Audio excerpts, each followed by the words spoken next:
आज 30 जानेवारी 2024 मंगळवार पौष मास कृष्ण पक्ष तिथी पंचमी। चला तर पाहूया महाराष्ट्र आणि देशातल्या 25 मोठ्या बातम्या पटापट। मिशन इलेक्शन, महाराष्ट्रातील 6 खासदारांचा कार्यकाळ पूर्ण। राज्यसभेच्या 56 जागांसाठी निवडणूक जाहीर। राज्यसभेच्या रिक्त होणाऱ्या 56 जागांसाठी निवडणुकीची घोषणा करण्यात आली आहे। रिक्त होणाऱ्या 56 पैकी 6 जागा महाराष्ट्रातील आहेत। राज्यसभेच्या 15 राज्यातील 56 जागांसाठी निवडणुका घेण्यात येणार आहेत। 27 फेब्रुवारीला मतदान होणार आहे, तसेच त्याच दिवशी निकालही जाहीर होणार। या संदर्भात केंद्रीय निवडणूक आयोगाने सोमवारी घोषणा केली। आता कोस्टल रोडवरून धावणार बेस्ट बस।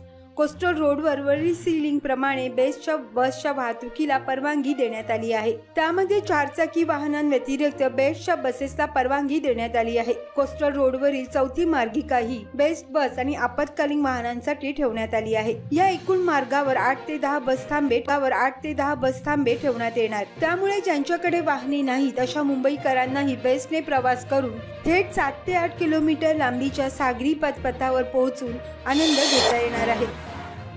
उद्धव ठाकरे यांच्या सेनेला संभाजीनगरसह 4 जागा, काँग्रेस 3 तर राष्ट्रवादी 1। लोकसभा निवडणुकीसाठी महाविकास आघाडी महाराष्ट्रातील 37 जागांबाबत एकमत झालं आहे। मराठवाड्यातील 8 जागांचा 4-3-1 असा फॉर्म्युला जवळपास निश्चित झाला। यामध्ये शिवसेना उद्धव ठाकरे गटाला 4 तर काँग्रेसला 3 आणि राष्ट्रवादी शरद पवार गटाला केवळ 1 जागा देण्याचे ठरले आहे। मराठी तरुण तरुणींना रोजगार मिळवून देण्यासाठी तत्पर रहा। रेल्वे भरतीची जाहिरात शेअर करत राज ठाकरेंचं मनसैनिकांना आवाहन। भारतीय रेल्वे विभाग सहाय्यक लोको पायलटच्या विविध रिक्त पदांसाठी पात्र उमेदवारांकडून अर्ज मागवण्यात येत आहेत। एकूण 5696 जागा उपलब्ध आहेत। इच्छुक आणि पात्र उमेदवार भारतीय रेल्वे लोको यासाठी भारतीय रेल्वे मंत्रालयाकडून वृत्तपत्राद्वारे जाहिरात देखील करण्यात आल्या आहेत। दरम्यान मनसे पक्ष प्रमुख राज ठाकरे यांनी एक पोस्ट करत या भरतीसाठी तरुणांना मार्गदर्शन आणि सहकार्य करण्याचे आवाहन राज्यातील मनसैनिकांना केले आहे। गुंतवणुकीसाठी वयोमर्यादा नाही, प्रत्येक महिलेला या योजनेचा मोठा लाभ मिळतो। महिला सन्मान बचत पत्र योजना विशेषतः महिलांसाठी बचत आणि गुंतवणुकीला प्रोत्साहन देण्यासाठी सुरू करण्यात आली आहे। ही योजना एप्रिल 2023 ते मार्च 2025 या 2 वर्षांसाठी महिलांसाठी उपलब्ध आहे। अर्थमंत्री निर्मला सीतारामन यांनी 1 फेब्रुवारी 2023 रोजी या योजनेची घोषणा केली होती। महिलांसाठी ही अल्प बचत योजना आहे। महिला सन्मान बचत पत्र योजना भारतातील कोणत्याही महिलेला खाते उघडण्याची आणि गुंतवणूक करण्याची सुविधा प्रदान करते। या योजनेचा लाभ कोणत्याही वयोगटातील महिला घेऊ शकतात। सरकारी योजनेची माहिती घेणे आता अवघड नाही। एकाच पोर्टलमुळे लोकांचे काम झाले सोपे। भारत सरकारने केंद्र आणि राज्य सरकारच्या योजनांसाठी एकच व्यासपीठ उपलब्ध करून देणारे माय स्कीम पोर्टल सुरू केले आहे। सध्या या पोर्टलवर 1470हून अधिक योजना सूचीबद्ध आहेत। या योजनांमध्ये केंद्र सरकारच्या 500हून अधिक योजना आणि 970हून अधिक राज्य आणि केंद्रशासित प्रदेशांच्या योजना आहेत, जे सरकारी योजना शोधण्यासाठी एक वन स्टॉप सोल्युशन म्हणून आणले गेले आहे। अंडर 19 वर्ल्ड कप मध्ये युवा ब्रिगेड सुसाट, सलग 3ऱ्या विजयाची नोंद। यूएसएचा 201 धावांनी पराभव।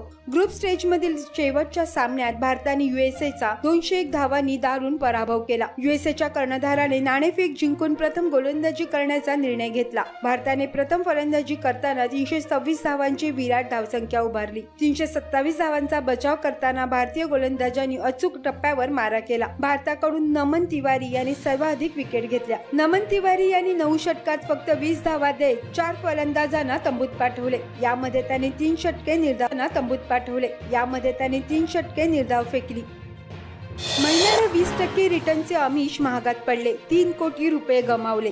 पोलिसांनी दिलेल्या माहितीनुसार आरोपी नामदेव गायकवाड आणि इतरांनी दिगंबर गायकवाड यांना फॉरेक्स ट्रेडिंग मध्ये गुंतवणूक करण्याचे सांगितले। या गुंतवणुकीतून मोठा फायदा होणार असल्याचे आमिष दिले। तुम्ही गुंतवलेल्या रकमेवर दर महिन्याला 20% रक्कम मिळणार आहे। इतके रिटर्न्स कोणतीही गुंतवणुकीतून मिळत नाही। त्यामुळे दिगंबर गायकवाड यांनी विश्वास ठेवत गुंतवणूक करण्यास सुरुवात केली। दिगंबर गायकवाड यांचा विश्वास संपादित करण्यासाठी आरोपींनी गुंतवणुकीवर परतावा देण्यास सुरुवात केली। आरोपींनी गायकवाड यांच्या खात्यात 3,20,000 रुपये जमा केले। त्यामुळे गायकवाड आणि त्यांच्या मित्र आणि नातेवाईकांनीही यात गुंतवणूक करण्यास सुरुवात केली। एकूण 20 जणांनी या कंपनीत 2,85,00,000ची गुंतवणूक केली। इतकेच नव्हे तर 40 लाख रोख स्वरूपात सुद्धा दिले। परंतु आरोपींनी कोणताही परतावा न देता 3,25,00,000 रुपयांची फसवणूक केली। दिगंबर गायकवाड आल्यानंतर त्यांनी पोलिसात धाव घेतली। भारतीय विद्यापीठ पोलीस ठाण्यात 7 जणांविरुद्ध गुन्हा दाखल करण्यात आला आहे।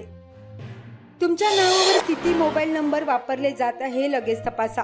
कोणत्याही चुकीच्या कामात मोबाईल क्रमांकाचा सहभाग आधार कार्ड धारकाला गोत्यात आणू शकतो। अशा परिस्थितीत सरकार प्रत्येक नागरिकाला त्याच्या नावावर घेतलेल्या एकूण सिमच्या संख्येची माहिती मिळवण्याची सुविधा उपलब्ध करून देत आहे। यासाठी सरकारचे संचार साथी पोर्टल कामाला येते। आपल्या आधार कार्डवर घेतलेल्या एकूण सिमची माहिती तुम्ही तपासून पाहू शकता। अटल सेतूने 10 दिवसात केली तब्बल इतक्या कोटींची कमाई। या सेतूमुळे मुंबई आणि नवी मुंबईचा प्रवास फक्त 15 ते 20 मिनिटांवर आला आहे। अनेक जण केवळ फेरफटका मारायला अटल सेतूवर जातात आणि त्याचे फोटो काढून सोशल मीडियावर शेअर करतात। त्यामुळे अटल सेतूवर प्रवास करण्यासाठी अधिकाधिक लोक उत्सुक बनले आहेत। अटल सेतूवर वाहन थांबवून सेल्फी काढण्याची परवानगी नसल्यामुळे असे सेल्फी काढणाऱ्यांकडून चांगलाच दंड वसूल करण्यात आला। दिवसात या सेतूवरून 3 लाख अधिक वाहनांनी प्रवास सुद्धा केला। यामधून तब्बल 6 कोटी रुपये वसुली झाली आहे। येत्या काळात अटल सेतूवर अधिक गर्दी होण्याची शक्यता आहे। समृद्धी महामार्गावरून गो तस्करी, ट्रकमध्ये कोंबलेल्या अवस्थेत आढळल्या 50 गायी। समृद्धी महामार्ग चर्चेत असतानाच आता गो तस्करीमुळे तो पुन्हा एकदा चर्चेत आला आहे। या महामार्गावरून संशयास्पद रीतीने प्रवास करत असलेल्या एका ट्रकचा पोलिसांनी पाठलाग केल्यानंतर त्यातून गो तस्करी होत असल्याचं समोर आलं आहे। यातील ट्रक चालकासह इतर 2 जण ट्रकला हिंगाणामध्ये एका ठिकाणी सोडून पळून गेले। या ट्रकमध्ये 50 गायी अत्यंत दाटीवाटीने कोंबून भरण्यात आल्या होत्या। त्यामुळे त्यातील काहींचा मृत्यू झाला तर अनेक गायी जखमी झाल्या आहेत। या प्रकारामुळे सर्वत्र खळबळ उडाली। पोलिसांनी अज्ञात गो तस्करांविरुद्ध गुन्हा दाखल करून त्यांचा शोध सुरू केला आहे। मोदी सरकार गरिबांसाठी नवीन आवास योजना आणण्याच्या तयारी, निवडणुकीपूर्वी घोषणा होण्याची शक्यता। प्रधानमंत्री आवास योजना शहरी घोषणा होण्याची शक्यता। प्रधानमंत्री आवास योजना शहरी ही मोदी सरकारच्या प्रमुख योजनांपैकी एक आहे। ही योजना जून 2015 मध्ये सुरू करण्यात आली। या योजनेअंतर्गत राज्ये, केंद्रशासित प्रदेश आणि केंद्रीय नोडल एजन्सी मार्फत देशातील शहरी भागातील पात्र लाभार्थ्यांना कायमस्वरूपी घरे उपलब्ध करून देण्याचा उद्देश आहे। ऑगस्ट 2022 मध्ये केंद्रीय मंत्रिमंडळाने 31 मार्च 2022 पर्यंत मंजूर घरांच्या बांधकामासाठी प्रधानमंत्री आवास योजना शहरी 31 मार्च 2024 पर्यंत सुरू ठेवण्याची परवानगी दिली होती। परंतु कर्ज अनुदान योजना सुरू करण्याची परवानगी देण्यात आली नाही। या प्रस्तावित योजनेची घोषणा लोकसभा निवडणुकीपूर्वी होऊ शकते। मालदीवच्या संसदेत सत्ताधारी विरोधक भिडले। भारताशी पंगा घेणाऱ्या मालदीव देशाच्या संसदेत ही घटना घडली आहे। मालदीवचे नवीन अध्यक्ष मुइझू हे गेल्या वर्षी निवडून आले। अध्यक्ष मुइझू यांच्या मंत्रिमंडळासाठी मालदीव संसदेत मतदान होणार होते। रविवारी दुपारची वेळ याद करण्यात आली होती। मात्र या मतदानाला विरोधी पक्षांनी विरोध केला होता। विरोधी पक्षांनी मतदानापूर्वी स्पीकरच्या खोली जाऊन त्यांची भेट घेतली। ते मतदान रोखण्याची विनंती करत होते, पण सभागृहात मतदान प्रक्रिया सुरू झाली। त्यामुळे विरोधक संतापले आणि त्यांनी स्पीकरच्या खुर्चीजवळ जाऊन गोंधळ घालण्यास सुरुवात केली। विरोधकांनी मतदान पत्रिका हिसकावून घेत आपल्या ताब्यात घेतल्या। पर्यावरणवादी कार्यकर्त्यांनी मोनालिसाच्या जगप्रसिद्ध तैलचित्रावर फेकलं सूप। लिओनार्डो द विंची यांचे मोनालिसा हे मूळ चित्र सध्या पॅरिसच्या लुवर संग्रहालयात ठेवण्यात आले आहे। मात्र काल या चित्रावर पर्यावरणवादी कार्यकर्त्यांनी सूप फेकलं। संग्रहालयातील सुरक्षा चुकवून 2 महिला आतमध्ये शिरल्या आणि त्यांनी हे कृत्य केलं। चित्रासमोर बुलेट प्रूफ काच असल्यामुळे सुदैवाने चित्राला कोणतीही हानी पोहोचली नाही। ज्या 2 महिलांनी हे कृत्य केले त्या पर्यावरणवादी कार्यकर्त्या होत्या। 2 महिला कार्यकर्त्यांनी सरकार तसंच प्रशासनाला प्रश्न विचारला की अधिक महत्त्वाचं काय आहे, कला की निरोगी खराब आहे। शेतकरी काम करताना मरत आहेत, त्यामुळे पर्यावरण तसंच अन्न स्त्रोतांची गरज अधोरेखित व्हावी यासाठी हे आम्ही आंदोलन केलं आहे। मुलांना इतरांची उदाहरणं देऊ नका, पीएम मोदींनी परीक्षा पे चर्चा मध्ये केलं पालकांना आवाहन। पालकांना महत्त्वाचं आवाहन करताना मोदी म्हणाले, अनेक पालक आपल्या पाल्यांना इतर मुलांची उदाहरणं देतात। पालकांनी अशा गोष्टी करणं टाळायला हवं। मी असेही पालक पाहिले आहेत की जे आपल्या आयुष्यात जास्त यशस्वी ठरले नाहीत किंवा त्यांनी कोणतीही महत्त्वाची कामगिरी केली नाही, पण ते मुलांवर सतत दबाव टाकत असतात। त्यामुळे पालकांनी असे न करण्याचे आवाहन परीक्षा पे चर्चा या सत्रात मोदींनी केले। 700 कोटी खर्च, 27 एकर क्षेत्रात पसरलेले मंदिर। 14 फेब्रुवारीला पंतप्रधान मोदी करणार उद्घाटन।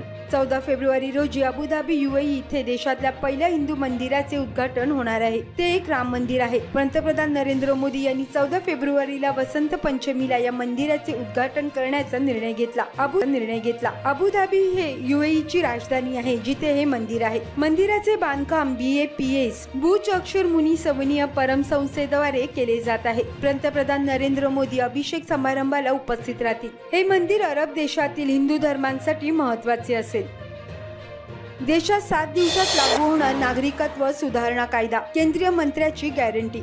केंद्रीय मंत्री शंतनू ठाकूर यांनी दावा केला आहे, नागरिकत्व सुधारणा कायदा सिटीजनशिप अमेंडमेंट ऍक्ट CAA देशात 7 दिवसाच्या आत लागू केला जाईल। मी तुम्हाला गॅरंटी देतो की येत्या 7 दिवसात केवळ पश्चिम बंगालमध्येच नाही तर संपूर्ण देशात CAA लागू होईल। शंतनू ठाकूर हे बंगालमधील एका सभेला संबोधित करत होते, त्यावेळी त्यांनी दावा केला। शंतनू ठाकूर हे बेनगाव लोकसभा मतदारसंघातून भाजपाचे खासदार आहेत। ते म्हणाले की अमित शहा यांनी CAA लागू करणार असल्याचं सांगितलं आहे।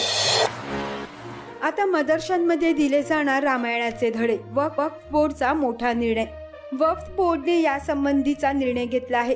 उत्तराखंड वक्फ बोर्डशी संलग्न असलेल्या मदरशांमध्ये आता रामायण शिकवलं जाणार आहे। रामायणाचा अभ्यासक्रम म्हणून समावेश केला जाणार आहे। वक्फ बोर्डच्या अंतर्गत असलेल्या एकूण 117 मदरशांपैकी 4 मदरशांमध्ये सुरुवातीला नवीन अभ्यासक्रम सुरू केला जाईल। उत्तराखंड वक्फ बोर्डचे अध्यक्ष शादाब शम्स यांनी याबाबतची माहिती देताना सांगितले की मदरशांमध्ये रामायण वाचल्याने मुलांना त्यांच्या संस्कृतीशी जोडण्याची संधी मिळेल। मुलांना श्रीरामाचे चरित्र जाणून घेण्याचीही संधी मिळणार आहे। त्याचबरोबर मदरशातील मुलांचा ड्रेस कोडही बदलण्यात येईल। संसदेच्या अर्थसंकल्पीय अधिवेशनापूर्वी सरकारने बोलवली सर्वपक्षीय बैठक, काय आहे कारण?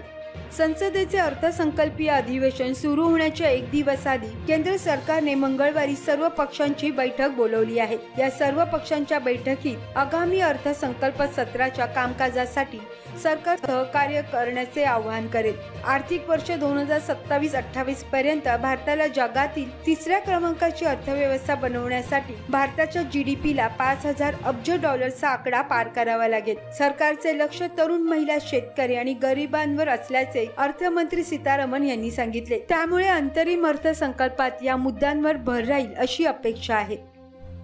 रन फॉर पांझराच्या माध्यमातून जनजागृती। येथील पोलीस कवायत मैदानावर 4 फेब्रुवारीला पहाटे 5 पासून धुळे मॅरेथॉन 2024 सुरू होणार आहे। त्यात फिट धुळे, हिट धुळे हे मॅरेथॉनचे घोषवाक्य, तर धावपटू रन फॉर पांझरा ही थीम साकारण्यासाठी धावतील। त्याचाच एक भाग म्हणून महापालिकेच्या पुढाकाराने डीप क्लीन ड्राईव्ह व रन फॉर पांझरा या अंतर्गत रविवारी पांझरा नदी स्वच्छता मोहीम राबवली। कडाक्याच्या थंडीतही सकाळी 7 पासून पांझरा नदी स्वच्छतेसाठी हजारो हात एकवटले। कामवारी नदी प्रदूषण मुक्त करण्यासाठी जिल्हा नियोजन समितीकडून निधी मंजूर।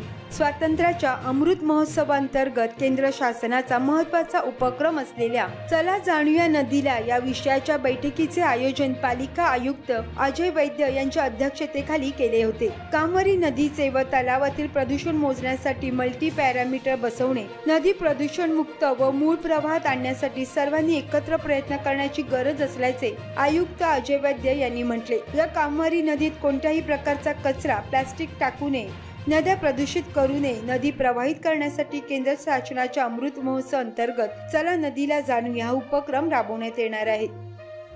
कॉपीमुक्त परीक्षेसाठी बोर्डाचा नवा पॅटर्न, प्रात्यक्षिक आणि लेखी परीक्षेसाठी ही भरारी पथके। कॉपीमुक्त परीक्षेसाठी यंदा महाराष्ट्र राज्य माध्यमिक व उच्च माध्यमिक शिक्षण मंडळाने 10वी-12वीच्या परीक्षेसाठी सरमिसळ पद्धतीचा अवलंबन करण्याचा निर्णय घेतला।